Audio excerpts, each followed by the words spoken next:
Starting at the first verse there, it says, Moreover, the word of the Lord came unto Jeremiah the second time, while he was yet shut up in the court of the prison, saying, Thus saith the Lord, the maker thereof, the Lord that formed it, to establish it, the Lord is his name. Call unto me, and I will answer thee, and show thee great and mighty things which thou knowest not. If I had to put a title on this, it would be Call to me, and I will answer.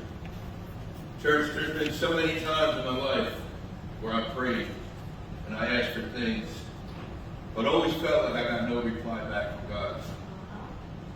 Sometimes I thought maybe my prayers were all selfish prayers, and that I wasn't getting the reply I was looking for from God. I never understood how God answers our prayers. I was always looking in the wrong places. That's why I was not seeing the answers God was giving. I really did start to think that God was not answering my prayers. See, God answers our prayers, but God is always teaching us something.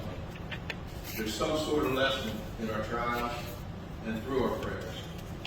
Even in the answer to a prayer, a lesson can be learned.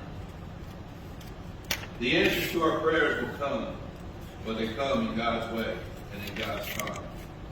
God may not directly give you what you ask for, but indirectly he will give you what you need to get it.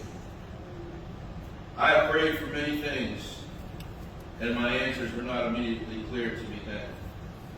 But I came across a poem I thought will show what I'm trying to say. It will give you a better understanding of what I'm talking about. It's called A Beautiful Prayer. I prayed for many things. I prayed to God to take away my habits, and God said no. It's not for me to take away, but for you to give up. I prayed for patience, and God said no. Patience is a product of trials. It is not granted, it is learned. I asked God to give me happiness, and God said no. I give you blessings. Happiness is up to you. I asked God to spare me the pain, and God said no. Suffering draws you apart from the worldly cares and brings you closer to me.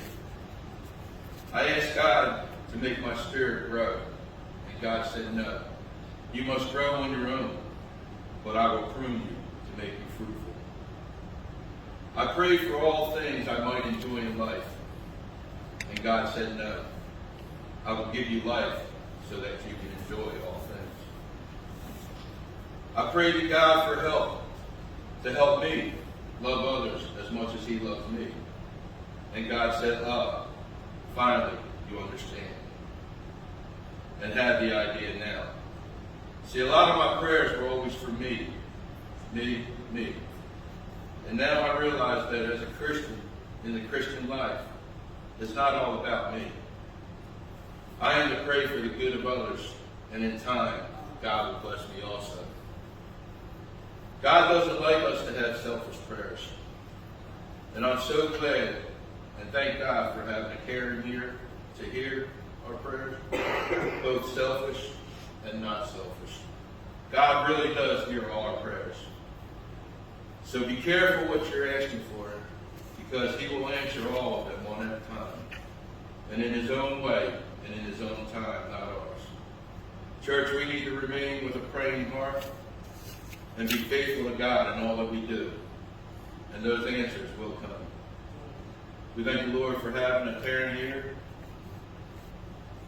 that we can call upon, for without it, all of us will have no hope. We thank God for the reading and understanding of his word today, and to God be the glory.